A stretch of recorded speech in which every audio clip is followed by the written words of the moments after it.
working with refugees and immigrants, it's understood that you're going to come across the issue of trauma. It's the reason why they're here, and it's the reason why they have a refugee status. Important to any practice in working with this group is really to know how to define trauma and how to integrate a trauma-informed practice into your work.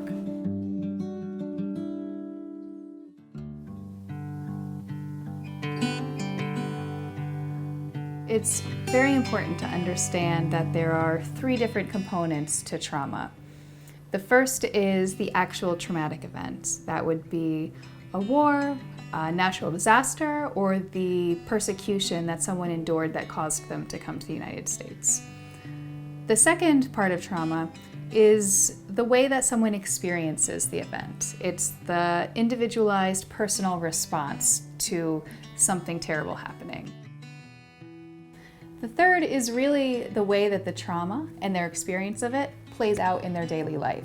And that really means their interactions with you, how they fit into their environment, their feelings of safety, and their overall well-being.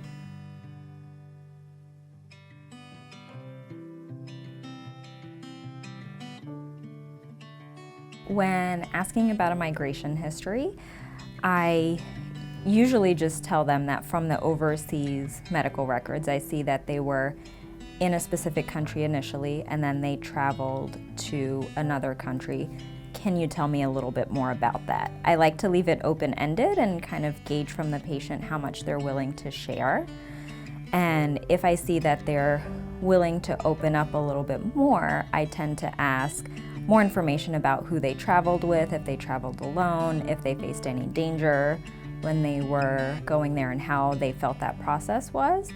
And I've found that a lot of patients actually appreciate being able to tell that story. And I do say that it's the initial visit, so we do ask a lot of questions, and if they feel that they don't want to answer any of them, that it's okay. But one of the most important things is we will be addressing their medical issues at that visit too. I just like to start by getting to know their history first. Ja, de ser vad gäller med så alla que ya så då var så madile, då så have paid med så madile så adile mo så hipo kopo madile mo jen.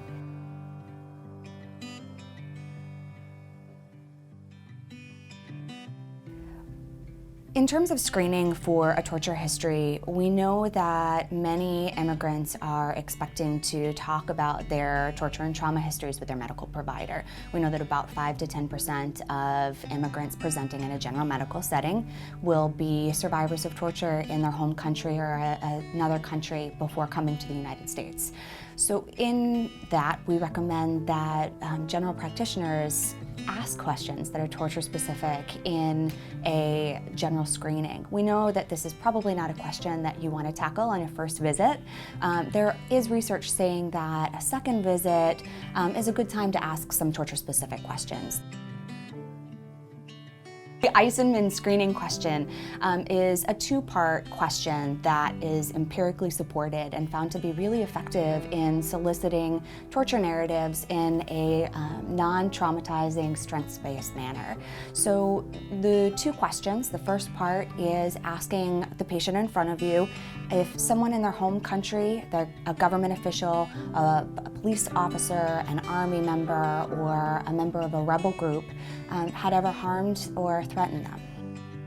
The second part of the question is to really bring it back to the client's experience and saying, you know, some people who have been threatened or harmed have experienced torture. Is that something that has happened to you? So we really recommend that the process is normalized, that the questions are asked in a way that let the patient in front of you know that there are other people who have this shared experience.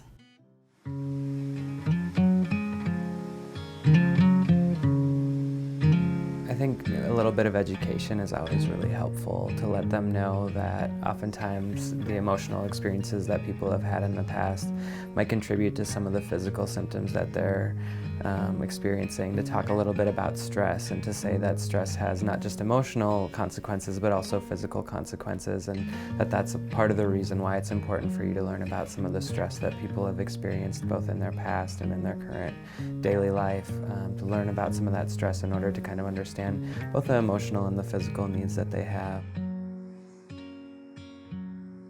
I think that one of the most important things you can do as a physician is to do what we're trained to do, which is to broaden your diagnosis, to go wider than what you're thinking. A good example of this, I oftentimes get referred patients for depression. And that comes a lot because when people look sad and someone doesn't know the right words to ask them, it's presumed that it's depression. I can think of one patient in particular who, after I saw her and did my psychiatric interview, it was apparent to me that she wasn't depressed at all. She was very, very sad, but not depressed. It turned out that she was sad because the language that she spoke is very rare. And she was going to high school in Northeast Philadelphia where all the girls spoke Spanish. And she was learning English and taking courses in English.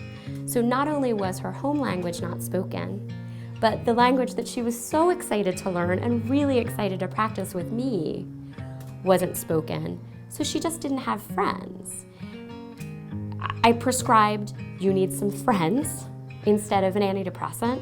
And I like to think that that was exactly what she needed, that we needed to brainstorm together about ways for her to find connections, maybe meet some people from her country, instead of presuming that because this looks like depression, it is depression.